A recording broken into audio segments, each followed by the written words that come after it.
Topic menstrual cycle. Menstrual সাইকেলটা ডিটেলসে জানার আগে, প্রত্যেকটা ফেজ জানার আগে প্রথমে শর্টে একটু জেনে নিই যে জিনিসটা আসলে কি। মেনস্ট্রুয়াল সাইকেলটা অ্যাকচুয়ালি একটা 28 দিনের চক্র। জিনিসটা কি, এখানে একটা রজস্রাবীয় দশা রয়েছে যার মাধ্যমে রজস্রাব হচ্ছে, অর্থাৎ ব্লিডিং হচ্ছে, কিন্তু কখন হচ্ছে, কিভাবে হচ্ছে, সেগুলোই আমরা জানবো এই টপিকে, মেনস্ট্রুয়াল সাইকেলের টপিকে। তো এখানে অনেকগুলো ফেজ রয়েছে, সেই ফেজগুলো ডিটেলসে জানার আগে আমাদেরকে এই যে মাইক্রোস্কোপিক স্ট্রাকচার অফ ওভারি, যেটার উপর আলাদা ভিডিও আছে, ডেসক্রিপশনে লিংক আছে, তোমরা সেটা আগে দেখে আসতে পারো। যদি এটা প্রথমে দেখো মেনস্ট্রুয়াল সাইকেল, এই ভিডিওটা না দেখে আসো যে এটা কিভাবে হচ্ছে, তাহলে এটা কিন্তু বুঝতে অসুবিধা হবে। যদি তোমরা আগে এটা জেনে থাকো, পড়ে থাকো, তাহলে এই ভিডিওটা দেখো, না হলে ডেসক্রিপশনে গিয়ে আগে এই ভিডিওটা দেখে আসো, মাইক্রোস্কোপিক স্ট্রাকচার অফ ওভারি। প্রথমত তো বললাম যে 4টে ফেজ আছে। 4টে ফেজ কি কি সেগুলো দেখা যাক, তারপরে ডিটেলসে আলোচনা করব। 4টে ফেজের মধ্যে প্রথমেই আছে মেনস্ট্রুয়াল ফেজ। এটা যেহেতু একটা সাইকেল, সেহেতু প্রথম দ্বিতীয় বলে কিছুই হয় না, যেহেতু সাইকেল চক্রাকারে ঘুরছে। তো বুধবারটাকে আমি যদি প্রথম ধরি, তারপরে আমি মঙ্গলবারে শেষ করে দিতে পারবো, সোমবারটাকে প্রথম ধরলে রবিবারে শেষ করতে পারবো, সেরকম। তো মেনস্ট্রুয়াল ফেজটাকে প্রথম ধরলাম, মেনস্ট্রুয়াল ফেজ। তারপরে আছে ফলিকিউলার ফেজ, ফলিকিউলার ফেজ। তারপরে আছে কি, ওভুলেটরি ফেজ। তারপরে কি আছে, লিউটিয়াল ফেজ, লিউটিয়াল। এটাকে বলা হয় প্রাক রজস্রাবীয় দশা বলা হয়ে থাকে, আর মেনস্ট্রুয়াল ফেজটা হচ্ছে রজস্রাবীয় দশা। ঠিক আছে। তো আর একটা জিনিস বলে নিই যে রজচক্র আর ঋতুচক্র দুটো ব্যাপার কিন্তু আলাদা। রজচক্র মানে রজনী অনুযায়ী চক্রাকারে যেটা আবর্তিত হচ্ছে সেটা রজচক্র, যেটা মানুষের ক্ষেত্রে ঘটে থাকে, আর অন্যান্য গাভী জাতীয় পশুদের ক্ষেত্রে সেক্ষেত্রে হয়ে থাকে কিন্তু ঋতুচক্র। যেমন কুকুরের ক্ষেত্রে মানে বিভিন্ন ঋতু অনুযায়ী চক্র সাইকেলটা হয়ে থাকে। তো সেটা হচ্ছে ইস্ট্রাস সাইকেল, যেটা হচ্ছে ঋতুচক্র, আর এটা মেনস্ট্রুয়াল সাইকেল, যেটা রজচক্র। Menstrual phase, follicular phase, ovulatory phase, luteal phase, মোট 4টে ফেজ রয়েছে। এই 4টে ফেজের মধ্যে প্রত্যেকটা ফেজ প্রথমে একটু শর্টে জেনে নিই যে কি হয় অ্যাকচুয়ালি এই ফেজগুলোতে, তারপরে একটা একটাকে ডিটেলসে জানবো। মেনস্ট্রুয়াল ফেজ মানে এখানে রজস্রাব ঘটে বা ব্লিডিং ঘটে, ব্লিডিং, রজস্রাব বা ব্লিডিং ঘটে থাকে এই ফেজে। না, এটা কখন হয়, যেটা আবারও বলছি যে এটা কিন্তু আগে এই ভিডিওটা না বুঝলে বুঝতে পারবে না। এটা তোমরা যদি জেনে থাকো তো ভালো, না হলে ডেসক্রিপশনে লিংক আছে, দেখে নিতে পারবে। ব্লিডিং কখন হচ্ছে, যখন ওভুলেশনটা হয়ে যাচ্ছে, মানে যে সেকেন্ডারি উসাইটটি রয়েছে সেটা যখন নির্গত হয়ে যাচ্ছে, তারপরে এই বিভিন্ন গ্রাফিয়ান ফলিকলটি তৈরি করছে কর্পাস লিউটিয়াম। কর্পাস লিউটিয়ামটা ততক্ষণ পর্যন্ত থাকবে যতক্ষণ পর্যন্ত যদি স্পার্ম আর এগের ফার্টিলাইজেশন ঘটে। যদি না ঘটে সেটা কর্পাস লিউটিয়ামে পরিণত হবে, এবং এই সমস্ত মেটেরিয়ালস গুলোই নির্গত হবে রজস্রাবের মাধ্যমে, কারণ এগুলো আর লাগছে না। কর্পাস লিউটিয়াম, কর্পাস যেটা অ্যালবিকেন্সে পরিণত হচ্ছে, সেগুলো আর লাগছে না, সেটাই মেনস্ট্রুয়াল ফেজে ব্লিডিং আকারে নির্গত হয়ে যাবে। সেটা কতদিন থেকে কতদিন পর্যন্ত হয় আর যা যাবতীয় ডিটেইলস সেটা একটু পরে দেখছি। তারপরে আছে ফলিকিউলার ফেজ। যখনই এটা নির্গত হয়ে গেল তখনই কি হবে, কারণ এটা তো একসঙ্গে পুরো ঘটনাটা ঘটছে সেরকম না, আগে এটা, তারপরে এটা, তারপরে এটা, তারপরে এটা, এভাবে আসছে। যখনই নির্গত হয়ে গেল পুরো ওভারি কিন্তু ফাঁকা, তখন কি হয়, ফলিকিউলার স্টেজ। ফলিকিউলার নাম শুনেই বোঝা যাচ্ছে ফলিকেলের সাথে যুক্ত। এক্ষেত্রে কি হয়, ফলিকেল গুলো বৃদ্ধি পেতে থাকে। ফলিকেল, প্রাইমোরডিয়াল ফলিকেল আসে, তারপরে প্রাইমারি ফলিকেল, ধীরে ধীরে ধীরে ধীরে প্রায় এতটা পর্যন্ত ঘটনা যা যাবতীয় ঘটছে সেটাকে কিন্তু ফলিকুলার ফেজের মধ্যে ধরা যেতে পারে। একটু শর্টে বলে নিলাম, আবার ডিটেলসে বলবো এরপরে। ওভুলেটরি ফেজ কি? ওভুলেটরি ফেজের ক্ষেত্রে জাস্ট ওভুলেশনটা ঘটছে। ওভুলেশন কি সেটা কিন্তু সেই ভিডিওতে পেয়ে যাবে। ওভুলেশন কি হচ্ছে না, এই যে সেকেন্ডারি ওসাইটটা ছিল সেটা নির্গত হয়ে যাচ্ছে, ঠিক আছে? শুধুমাত্র এই ঘটনাটা ঘটে কোথায়? ওভুলেটরি ফেজে। তাহলে তিনটে গেল, মেনস্ট্রুয়াল ফেজ, রজস্রাব ঘটছে, রজস্রাব ঘটে সমস্ত উপাদান নির্গত হয়ে যাওয়ার ফলে ফলিকুলার ফেজে কি হচ্ছে? ফলিকল প্রোডিউস হচ্ছে। ফলিকল প্রোডিউস হলো আমরা পেয়ে গেলাম সেকেন্ডারি ওসাইট, যেখান থেকে ওভামটা তৈরি হবে। সেকেন্ডারি ওসাইট এর তৈরি হওয়ার আগে পর্যন্ত কি ছিল? Follicular stage. তার আগে কি ঘটেছে? Menstrual phase. যখনই ফলিকুলার ফেজ কমপ্লিট তখনই ওভামটি সেকেন্ডারি ওসাইটটি নির্গত হলো, যেটাকে বলা হচ্ছে ওভুলেটরি ফেজ।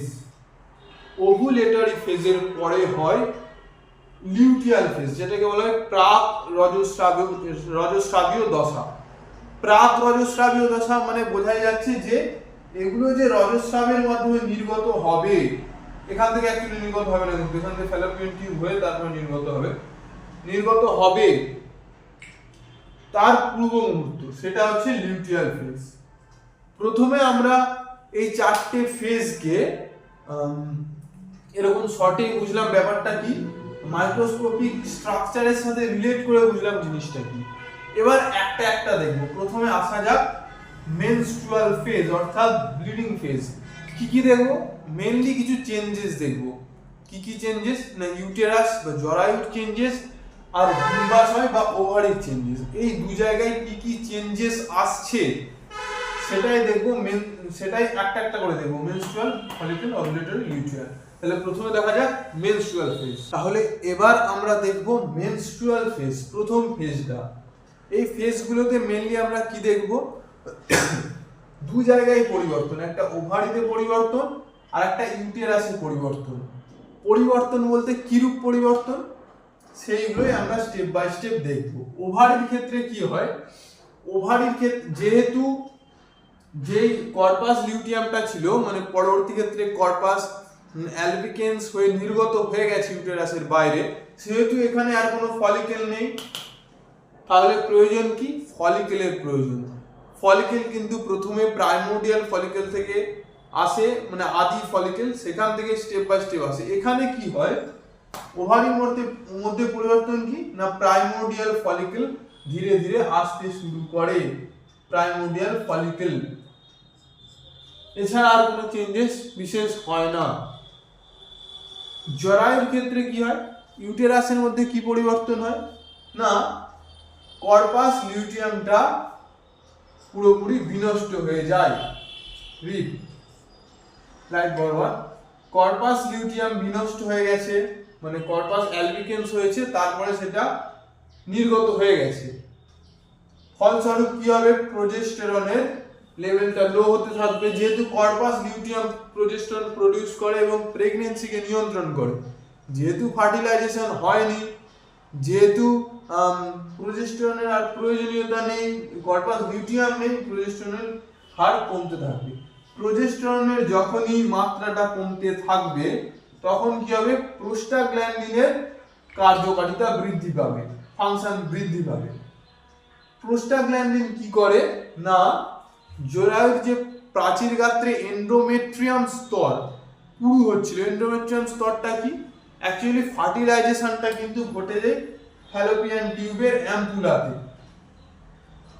তারপরে সেখান থেকে বৃক্কে আসছে এখানে জরায়ু, সেখান থেকে ওই যে এমব্রায়োটি তৈরি হবে সেটা কি হয়? জরায়ুর মধ্যে এই প্রাচীর গাত্রে এন্ডোমেট্রিয়াম স্তরে রোপিত হয় এবং সেখান থেকে ধীরে ধীরে এমব্রায়ো প্রডিউস করে। যেহেতু এখানে তৈরি হয়নি কোনো জাইগোট, কারণ স্পার্ম এন্ট্রি নেয়নি, কর্পাস লিউটিয়াম ধ্বংস হয়ে গেছে, বিনষ্ট হয়ে গেছে, সেহেতু এখানে এন্ডোমেট্রিয়াম স্তরের আর কোনো প্রয়োজনীয়তা নেই। তাই এন্ডোমেট্রিয়াম স্তরটা ধীরে ধীরে ধীরে ধীরে কি হতে থাকে না, বিনষ্ট হওয়ার পথে যেতে থাকে, ধীরে ধীরে ডিসফাংশনাল হতে থাকে। কিভাবে হয় না, প্রোস্টাগ্ল্যান্ডিনের ফাংশনটা কি? এন্ডোমেট্রিয়ামকে বেশি সংকুচিত করা। সংকুচিত করার ফলে কি হবে? অক্সিজেনের ঘাটতি দেখা যাবে, যেটাকে বলা হচ্ছে ইসচেমিয়া। এগুলো তোমরা খাতায় নোট ডাউন করতে পারো, আমি বোঝানোর সুবিধার্থে এরকম ডায়াগ্রাম আকারে এগুলোকে এঁকেছি, তোমরাও করে নিতে পারো, মনে থাকবে ভালো, কারণ পড়ে পড়ে মনে রাখাটা খুব মুশকিল। অক্সিজেনের ঘাটতি বা ইসচেমিয়া হয়, অক্সিজেন নেই তো এন্ডোমেট্রিয়াম ধীরে ধীরে ধ্বংস হবে। এই যে এন্ডোমেট্রিয়াম স্তরটা যেটা ধীরে ধীরে বৃদ্ধি পাচ্ছিল, সেটা কি হয়, ধীরে ধীরে ধ্বংসের পথে যায়, এবং কর্পাস লিউটিয়াম তথা কর্পাস অ্যালবিকেন্স সহ এই বিনষ্ট হওয়া এন্ডোমেট্রিয়াম স্তর পুরোটাই ব্লিডিং হয়ে নির্গত হয়ে যায়। আগে কি বলেছিলাম, এর একটা 28 দিনের চক্র। 28 দিনের মধ্যে প্রথমতম দিন থেকে 5তম বা 7তম, 5th or 7th ডে পর্যন্ত এই ঘটনাটা ঘটতে থাকে। 28 দিনের যে চক্র, প্রথম 5-7 দিন, এগুলো ভ্যারি করে, ওমেনের উপর ভিত্তি করে ব্লিডিংটা ঘটতে থাকে। তাহলে মেনস্ট্রুয়াল ফেজে কি কি পরিবর্তন হলো, প্রাইমোর্ডিয়াল ফলিকেলের দিকে তৈরি হচ্ছে, যেহেতু এটা ব্লিডিং হয়ে নির্গত হয়ে যাচ্ছে, ব্লিডিং রানিং 5-7 দিন হয়। নেক্সট ফেজে কি হচ্ছে না, ফলিকিউলার ফেজ, সেটা আবার দেখো। ফলিকিউলার ফেজ কিন্তু এখান থেকেই সূত্রপাত, প্রাইমোর্ডিয়াল ফলিকিউল প্রোডিউস হয়েছে, এখান থেকে কিভাবে নেক্সট তৈরি হচ্ছে সেকেন্ডারি ওসাইট, সেটাই এবার দেখবো ফলিকিউলার ফেজে। তাহলে নেক্সট ফলিকিউলার ফেজ, এবার দেখবো ফলিকিউলার ফেজের ক্ষেত্রে কি হয়। এক্ষেত্রে প্রোজেস্টেরন, যেহেতু কর্পাস লিউটিয়াম আর নেই, সেহেতু প্রোজেস্টেরনের মাত্রা কমবে, ইস্ট্রোজেনেরও মাত্রার সঙ্গে কমছে, আর বৃদ্ধি পাচ্ছে জিএনআরএইচ, গোনাডোট্রফিন রিলিজিং হরমোন, যেটা কি করছে, এফএসএইচ কে অ্যান্টেরিয়র পিটুইটারি থেকে এফএসএইচ এর বৃদ্ধিকে মাত্রা বৃদ্ধি করছে, এফএসএইচ সিক্রেট করার জন্য স্টিমুলেট করছে, যার ফলে এফএসএইচ নির্গত হচ্ছে, ফলিকুল স্টিমুলেটিং হরমোন, তার প্রভাবে এই ঘটনাগুলো ঘটছে। ফলিকুল স্টিমুলেটিং হরমোন মানে যে ফলিকুলকে স্টিমুলেট করে। মেনস্ট্রুয়াল ফেজে কি দেখে নিয়েছি প্রাইমোর্ডিয়াল ফলিকুল কিন্তু রীতিমতো তৈরি হয়েছে, primordial follicle. FSH follicle stimulating hormone তাহলে কি করবে, ফলিকুলকে স্টিমুলেট করবে গ্রো করার জন্য, সেখান থেকে আসবে প্রাইমারি ফলিকুল, সেকেন্ডারি ফলিকুল এবং গ্রাফিয়ান ফলিকুল। যদিও বা এই ফলিকুলার ফেজ কিন্তু এতটা পর্যন্ত, কারণ ওই যে গ্রাফিয়ান ফলিকুলটা আসে, ওটাকে বিদীর্ণ হয়ে যে বেরিয়ে আসছে সেকেন্ডারি ওসাইটটি, সেটা কিন্তু পড়ে যাবে ওভুলেটরি ফেজের মধ্যে। ওভারির মধ্যে কি কি চেঞ্জেস হচ্ছে, এফএসএইচ প্রাইমোর্ডিয়াল ফলিকুলগুলোকে গ্রোথের জন্য স্টিমুলেট করছে, ফলস্বরূপ প্রাইমারি ফলিকুল, সেকেন্ডারি ফলিকুল তৈরি হচ্ছে। এই যে ফলিকুলের ডেভেলপমেন্ট, এটা হচ্ছে ফলিকুলার ফেজ, যেটা হচ্ছে ওভারির মধ্যে। এটার ওপর কিন্তু আলাদা ভিডিও আছে, মাইক্রোস্কোপিক স্ট্রাকচার, যেটা আগেও বললাম, তো সেটা তোমরা দেখতে পারো, যদি না দেখে থাকো ডেসক্রিপশনে লিংক আছে। এবং নেক্সট কি, এটা গেল ওভারির মধ্যে চেঞ্জেস। এবার আমরা দেখবো ইউটেরাসের মধ্যে চেঞ্জেস। ইউটেরাসের মধ্যে কি হচ্ছে, যেহেতু এখানে সেকেন্ডারি ওসাইটটা তৈরি হয়েছে, সেটা কি করছে, স্পার্ম আসছে এখান থেকে, সেকেন্ডারি ওসাইটটি ওভামে পরিণত হয়েছে, দুটো ফার্টিলাইজ হয়ে তৈরি করেছে জাইগোট। জাইগোটটা এমব্রায়োতে পরিণত হতে চাইবে, এমব্রায়ো, তার জন্য সঠিক পরিবেশ চাই।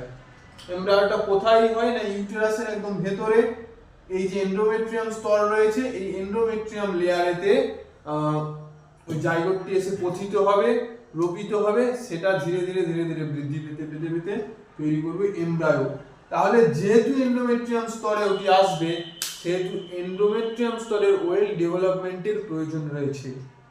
তাই যে সময় এই ঘটনাটি ঘটে, ফলিকুল তৈরি হচ্ছে ওভারির মধ্যে, ঠিক সেই সময় ইউটেরাসের এন্ডোমেট্রিয়াম স্তরটা ধীরে ধীরে বৃদ্ধি পেতে থাকে, যেটা আমরা দেখতে পাচ্ছি ধীরে ধীরে অনেকটা বৃদ্ধি পেয়েছে, যেটাকে বলা হয় প্রলিফারেটিভ দশা। তাহলে দুটো ঘটনা কি ঘটছে, ওভারির মধ্যে ফলিকুল তৈরি হচ্ছে প্রভাবে, এফএসএইচ এর প্রভাবে, এখানে এন্ডোমেট্রিয়াম পুরু হচ্ছে। কেন পুরু হচ্ছে, যেই মুহূর্তে ওভুলেটরি ফেজে তৈরি হয়ে যাবে সেকেন্ডারি সাইট বা ওভাম, সেটা পরবর্তী ক্ষেত্রে স্পার্মের সাথে ফার্টিলাইজেশনের ফলে এখানে আসতে হবে, তাই এটা কিন্তু তৈরি হচ্ছে, দুটো একই সঙ্গে ঘটছে। আর এরপর ওভুলেটরি ফেজটা কি? ওভুলেটরি ফেজটা আর কিছুই নয়, এই যে ঘটনাটি গ্রাফিয়ান ফলিকল বিদীর্ণ করে ওভুলেশন ঘটছে, উসাইটটি বেরিয়ে আসছে বা যেটা ওভামে পরিণত হবে বেরিয়ে আসছে, এই ঘটনাটি ঘটছে ওভুলেটরি ফেজে। এবার ওভুলেটরি ফেজে আরো কি কি ঘটছে সেটা একটু ডিটেইলসে দেখবো। ওভারিতে কি হচ্ছে, দেখো ইউটেরাস কি হচ্ছে, মেনস্ট্রুয়াল গেল, ফলিকুলার গেল, এবার ওভুলেটরি। এবার দেখবো ওভুলেটরি ফেজে কি কি চেঞ্জেস হচ্ছে ওভারিতে এবং ইউটেরাসে। আচ্ছা, মেনস্ট্রুয়ালটা কিন্তু বলেছিলাম প্রথম 5 থেকে 7 দিন, তারপরে যে ফেজটা ছিল ফলিকুলার সেটা কিন্তু 13 দিন পর্যন্ত, মানে 5 থেকে 7 দিন, তারপর থেকে 13 দিন পর্যন্ত, ঠিক আছে, সেটা চলে গেছে ফলিকুলার ফেজ। ওভুলেটরি ফেজে কি হচ্ছে না, গ্রাফিয়ান ফলিকুল বিদীর্ণ হয়ে সেকেন্ডারি সাইটটা বেরিয়ে আসছে, এটাই সঙ্গে স্বভাবতই তৈরি হবে কর্পাস লিউটিয়াম, যেটা পরিণত হবে কর্পাস অ্যালবিকেন্সে এবং সেটা পরবর্তী ফেজে বেরিয়ে যাবে। যাই হোক, এবার এই যে গ্রাফিয়ান ফলিকুল, এটা কি হয়, গ্রাফিয়ান ফলিকুলের মধ্যে যে সেকেন্ডারি সাইটটা আছে সেটা যখন নির্গত হয়, এটা অনেকটা এই প্রাচীর গাত্র বরাবর সরে আসে, ফলস্বরূপ এই প্রাচীর গাত্রটি একটু ফুলে ওঠে, যেটাকে বলা হয় স্টিগমা। এবং এই যে ওভুলেশন ঘটনাটি, ওভুলেশন বা নিঃসরণ ঘটনাটি ঘটে থাকে সাধারণত 14তম দিনে,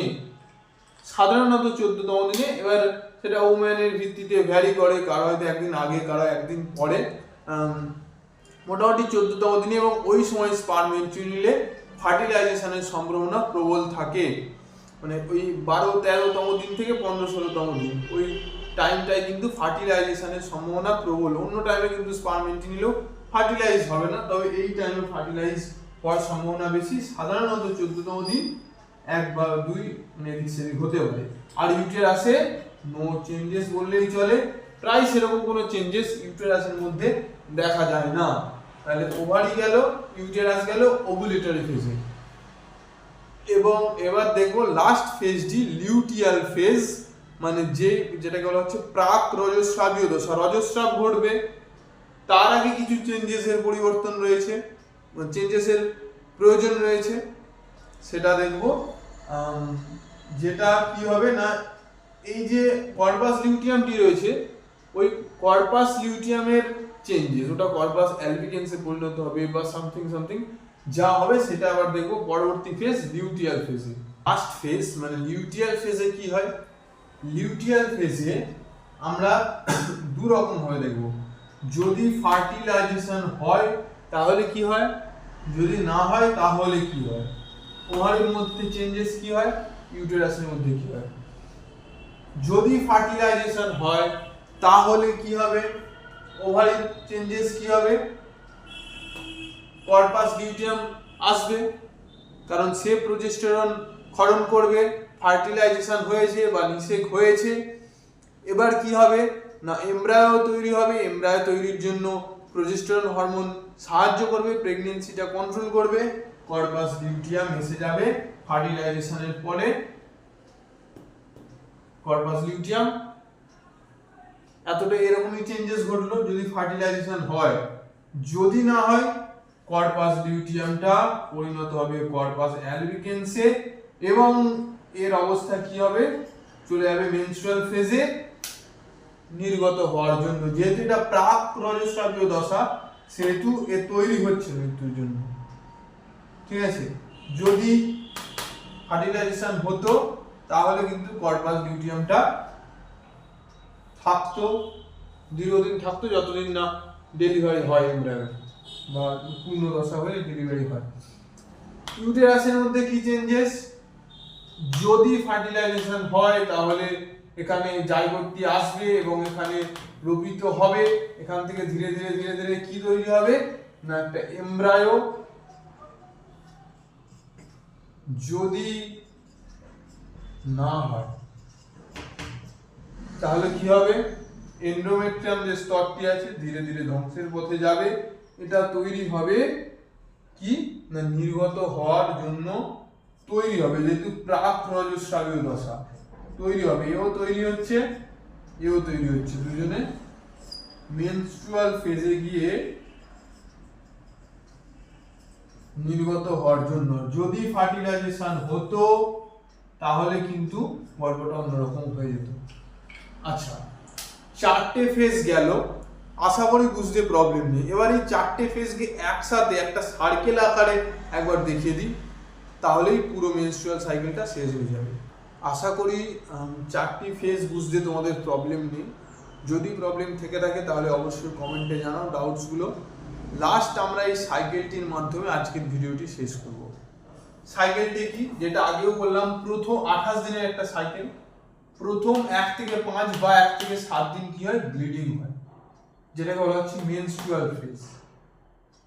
তারপরে কি হয়, ঠিক 14তম দিনে ওভুলেশন ঘটে। এবার 14তম দিনে সেটা একটু কম হতে পারে, এটা বেশি হতে পারে, ঠিক আছে।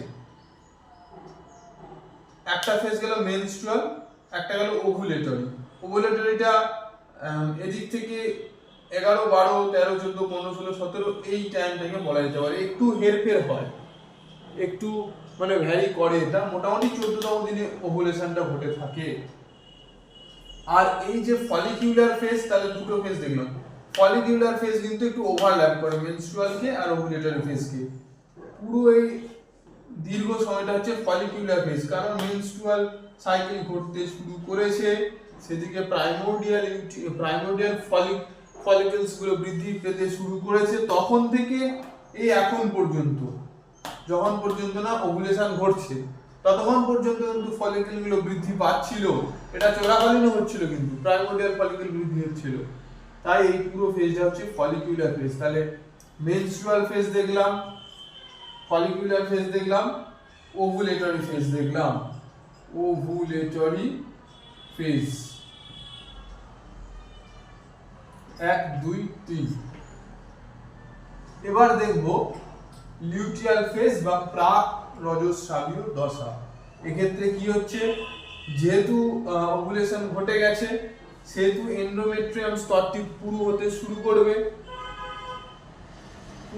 করবে এবং যদি ফার্টিলাইজেশন ঘটে তাহলে এন্ডোমেট্রিয়াম স্তর যে পুরু হয়েছে, সঞ্চয় করেছে, সঞ্চিত হয়ে পুরুত্ব লাভ করেছে, সেখানে গিয়ে জাইগোট, ফার্টিলাইজেশনের পরে জাইগোট বা ব্লাস্টুলা সেটা রূপিত হবে এবং কি ঘটবে, ধীরে ধীরে এমব্রায়ো তৈরি হবে। আর যদি না হয় তাহলে কিন্তু ধীরে ধীরে এটা যাবে ধ্বংসর দিকে, মানে বিনষ্ট হতে থাকবে আর কি। তারপরে বিনষ্টের পথে গেল প্রাক রজস্রাবীয় দশায়, এবং যখন তৈরি এটা খসে পড়ে যাওয়ার জন্য শেষ, শুরু হয়ে যাবে মেনস্ট্রুয়াল ফেজ।